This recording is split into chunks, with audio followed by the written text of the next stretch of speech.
महिलाएं घर, किचन और ऑफिस साथ में संभालती हैं, इसके साथ बच्चे भी। इन सबको संभालते हुए ना खुद के लिए बिल्कुल टाइम नहीं निकाल पाती, क्योंकि कुछ काम ऐसे होते हैं जिन्हें हम सॉल्व नहीं कर पाते हैं और बहुत ज्यादा हमारा टाइम वेस्ट हो जाता है। तो क्यों ना अपनाए जाए कुछ ऐसे स्पेशल हैक जो हमारे काम को आसान बनाए और हम हमारे लिए बहुत सारा टाइम भी निकाल पाए। तो आज का यूजफुल वीडियो आपको एंड तक देखना चाहिए, बहुत ही कमाल के हैक है। पहला यूजफुल हैक मेरा सिलेंडर से जुड़ा हुआ है। सिलेंडर का यूज हर घर में किया जाता है। आप सिलेंडर के बारे में ये जानकारी जानते हैं या नहीं जानते हैं, कमेंट करके जरूर बताइएगा। आज सिलेंडर को ध्यान से देखेंगे तो यहाँ ABCD प्लस में यहाँ पर कुछ नंबर लिखे होते हैं, जिनकी हमें अगर सही जानकारी ना हो तो ये सिलेंडर हमारे लिए नुकसानदेह भी हो सकते हैं। तो जब भी आप सिलेंडर लेकर आते हैं, इसके ऊपर चेक करें ABCD अल्फाबेट लिखे हैं और कौन सा ईयर इस पे लिखा हुआ है। A का मतलब होता है जनवरी, फरवरी, मार्च। B का मतलब होता है अप्रैल, मई, जून। C का मतलब होता है जुलाई, अगस्त, सितंबर और D का मतलब होता है अक्टूबर, नवंबर, दिसंबर। इसके साइड में जो नंबर लिखे होते हैं वो होता है साल। तो इससे आप सिलेंडर की एक्सपायरी डेट पता कर सकते हैं।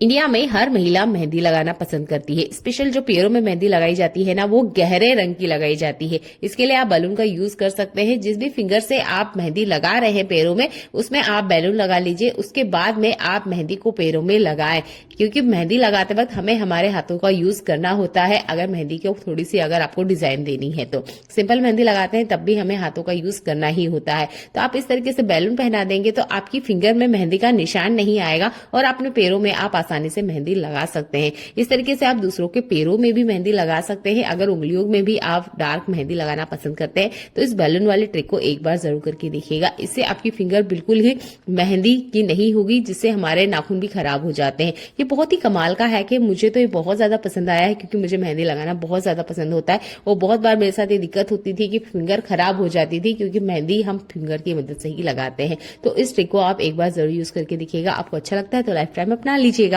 चलिए बढ़ते हैं अगले यूजफुल हैक के लिए। जैसे ही विंटर सीजन आता है, हम फूल गोभी को खाना पसंद करते हैं। फूल गोभी को बैक्टीरिया फ्री करने के लिए हम बॉईल करते हैं। बॉईल करने के बाद में इसके बैक्टीरिया खत्म हो जाते हैं, पर इस गर्म पानी का हम यूज नहीं करते। गर्म पानी को किचन सिंक में, बाथरूम में, जहां पे भी नाली वाला पाइप जाता है ना, इस गर्मा गर्म पानी का आप यूज कीजिएगा। इससे जितने भी नाली में गंदगी जमा है वो अच्छे से क्लीन हो जाती है। तो आप गर्म पानी में कुछ भी बॉईल करते हैं तो गर्म पानी को वेस्ट ना करें, इस तरीके से गर्म पानी का यूज किया करें। ठंड का सीजन आता ही नहीं है कि हर किसी को चाय की तलब बहुत ज्यादा लगती है। आज हम यहाँ चाय तो बनाएंगे, पर बिल्कुल ही अलग तरह की। इससे आपकी हेल्थ को किसी तरह का कोई नुकसान नहीं होगा। आप इसे 2 से 3 बार ले सकते हैं और बहुत इफेक्टिव रिजल्ट आता है। तो अपने लेना है यहाँ पर 1.5 चम्मच इतना धनिया। 1 गिलास पानी में हमने 1.5 चम्मच धनिया लिया है। इसके बाद में हम यहाँ पर लेंगे 1 चम्मच सौंफ। अच्छा, अगर आप ज्यादा लोगों के लिए बना रहे हैं तो तब आप यहाँ धनिया पाउडर की क्वांटिटी बढ़ा सकते हैं। मैं यहाँ पर 3 लोगों के लिए बना रही हूँ, इसलिए मैंने लिया है 1 चम्मच धनिया, 1 चम्मच यहाँ पर सौंफ और 2 इलायची। ये हमारे स्वाद को बढ़ा देती है। इससे आपकी चाय पीने की जो तलब है वो कम हो जाएगी। विंटर सीजन आते ही मैंने बहुत से लोगों को देखा है, जब भी आप उनसे चाय का पूछेंगे कभी मना नहीं करेंगे, क्योंकि विंटर सीजन होता है तो सबको चाय की तलब लगती है। तो उस चाय की तलब को आप इस तरीके से कम कर सकते हैं।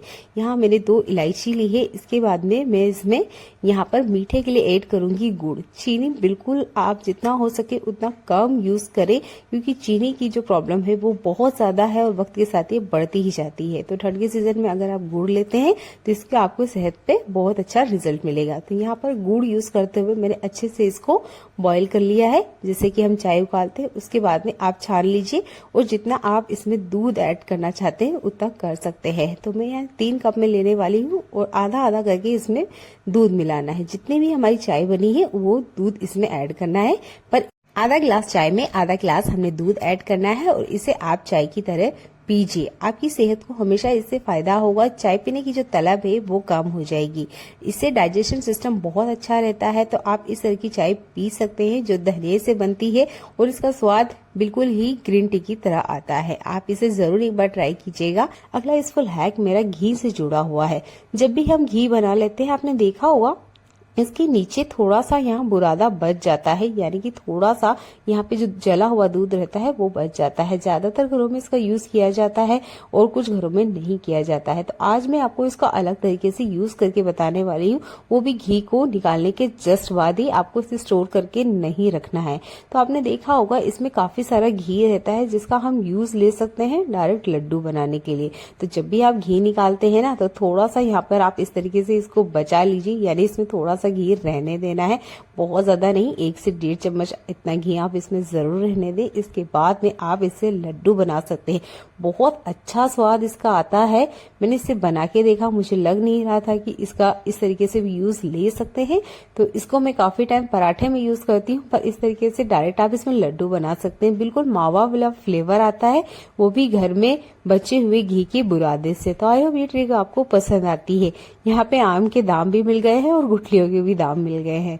उम्मीद करती हूँ आज का यूजफुल वीडियो आपको पसंद आया। अगला यूजफुल हैक मेरा आलू से जुड़ा हुआ है। आलू बहुत ही कमाल की चीज है। ये हमारी स्किन पे किसी भी तरह से अगर सन टैन आ चुका है तो उसको रिमूव करने के लिए सबसे बेस्ट है। तो हम यहाँ पे आलू का यूज करेंगे। थोड़ा सा हम यहाँ कॉफी लेंगे और थोड़ा सा हम यहाँ पे कोलगेट लेंगे। आपने देखा होगा जैसे ही ठंड का सीजन आ जाता है तो बहुत सारे लोग ना धूप में बैठना पसंद करते हैं विटामिन डी के लिए, और ये बहुत ही कमाल की चीज है, लेनी भी चाहिए। तो इसी वजह से क्या होता है, हमारे हाथ पैर ना काले हो जाते हैं, और जो हाथ पैरों की कूनी होती है, फिंगर्स होती है, बॉडी के ऐसे बहुत सारे पार्ट जो कि काले हो जाते हैं, दाग आ जाते हैं ठंड की वजह से, तो उनको कैसे रिमूव करें, ये ट्रिक आप जरूर यूज करके देखिएगा। कलर तो और नहीं खिलता है, क्योंकि कलर हमारा जो होता है वो नेचुरल कलर होता है, उसको ये नहीं निखारेगा। पर हाँ, जितनी भी डेड स्किन आपके हाथों में है, पैरों में है, इसे वो आराम से रिमूव कर देगा। तो इस तरीके से आप कोलगेट, आलू और कॉफी को यूज करते हुए अपने हाथ पैरों की डेड स्किन को निकाल सकते हैं। चेहरे पे से अप्लाई नहीं कीजिएगा, क्योंकि कोलगेट चेहरे पे अप्लाई नहीं किया जाता है। हमारे हाथ पैरों की जो स्किन होती है वो हार्ड होती है, पर चेहरे की जो स्किन होती है वो बहुत ज्यादा सॉफ्ट होती है। तो इसे उन्हीं एरिया पे आपको यूज करना है जो बहुत ज्यादा काले हो चुके हैं। जैसे कि मैंने आपको बताया, पैर की कूनी हो सकती है, हाथों की कूनी हो सकती है, या उंगलियों की बीच वाले फिंगर वाली जगह हो सकती है, जहां पे भी आपको लगता है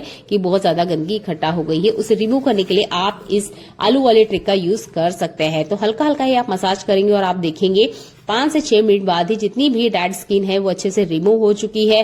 जितना भी गंदगी, मैल, मिट्टी हाथ पैरों में लगा हुआ है वो निकल जाता है। तो इस ट्रिक को एक बार तो आप यूज करके देखिएगा। मुझे बहुत अच्छा इसका रिजल्ट मिला, क्योंकि विंटर सीजन में हम कितना भी क्रीम क्यों ना लगा लें, हमारे हाथ पैर रफ हो जाते हैं। अच्छा, विंटर सीजन आता ही ना, हम लेडीज जैकेट, स्वेटर पहनना पसंद करती है। जैकेट में तो पॉकेट आते हैं, पर जो स्वेटर होती है ना, उनमें पॉकेट नहीं आते। फिलहाल में मेरे पास जो स्वेटर है वो गीला है, इसलिए मैं आपको वो नहीं दिखा रही हूँ। मैं आपको जैकेट पे ये ट्रिक करके बता रही हूँ। तो जो स्वेटर होता है उसके इनसाइड वाले हिस्से में जहां पर पॉकेट बना होता है, वहां पर हम घर में रखा हुआ इस तरीके से ये जो ज्वेलरी बैग है इसका भी यूज कर सकते हैं। स्वेटर में पॉकेट है तो अच्छी बात है, अगर नहीं है तो आप यहाँ पर पॉकेट बना सकते हैं, क्योंकि हम महिलाओं को बहुत ज्यादा काम होते हैं। तो हमारे हाथ में जो भी छोटी मोटी चीजें आती है, जैसे कॉइन हाथ में आ गए या पैसे हाथ में आ गए, तो हम ना उनको संभालने के लिए जगह ढूंढती रहती है। पर इस तरह का अगर पॉकेट जेब हमारे पास होगा ना, तो पूरे घर में हमें नहीं घूमना होगा। और जो छोटी मोटी चीजें हमारे हाथ लगती है घर की क्लीनिंग करते वक्त, या कोई भी बहुत इंपॉर्टेंट चीजें, आप उसको इस तरीके से इस ज्वेलरी पर्स में रख सकते हैं। और अगर आप कहीं बाहर जा रहे हैं जब, तो ये ट्रिक आपको बहुत ज्यादा पसंद आने वाली है, क्योंकि इस पर्स में अगर आप कोई भारी चीज रख रहे हैं तो 2 से 3 पिन आप लगाइए। हमारी इंडिया में खाने में मेन चीज रोटी बनाई जाती है, जिसके लिए हम यहाँ चक्का बेलन का यूज करते हैं। जिस घर में 3 टाइम रोटी बनती है वहां पे चक्का बेलन को बहुत ज्यादा यूज किया जाता है, पर कुछ घरों में चक्का बेलन का यूज कम किया जाता है, कभी कभार रोटी बनाई जाती है। तो उस केस में आप इस चक्का बेलन को बिल्कुल भी खुला ना छोड़े। इसमें आप क्या कर सकते हैं, इस पॉली बैग का यूज कर सकते हैं। जैसे ही आपने यूज किया, क्लीन कर लिया, उसके बाद में इस तरीके से कवर करके रखें, क्योंकि नेक्स्ट टाइम जब हम इसे खाने में यूज करेंगे तो इसमें धूल मिट्टी लगी होती है, उसके साथ भी इसमें बैक्टीरिया भी ऊपर से आ जाते हैं। अगर चिपकली कॉकरोच है तो वो इसके ऊपर चल के चले भी जाते हैं। अगर आप डेली लाइफ में भी चक्का बेलन का यूज करते हैं तब भी आप इसे कोशिश कीजिएगा कि इस तरीके से कवर रखें, क्योंकि इससे डायरेक्ट हमारी रोटी टच होके बनती है, जिससे हमारी हेल्थ को नुकसान हो सकता है। क्योंकि चिपकली घर में भागती है, कॉकरोच भी भागते हैं, तो चक्का बेलन के ऊपर भी चल सकते हैं।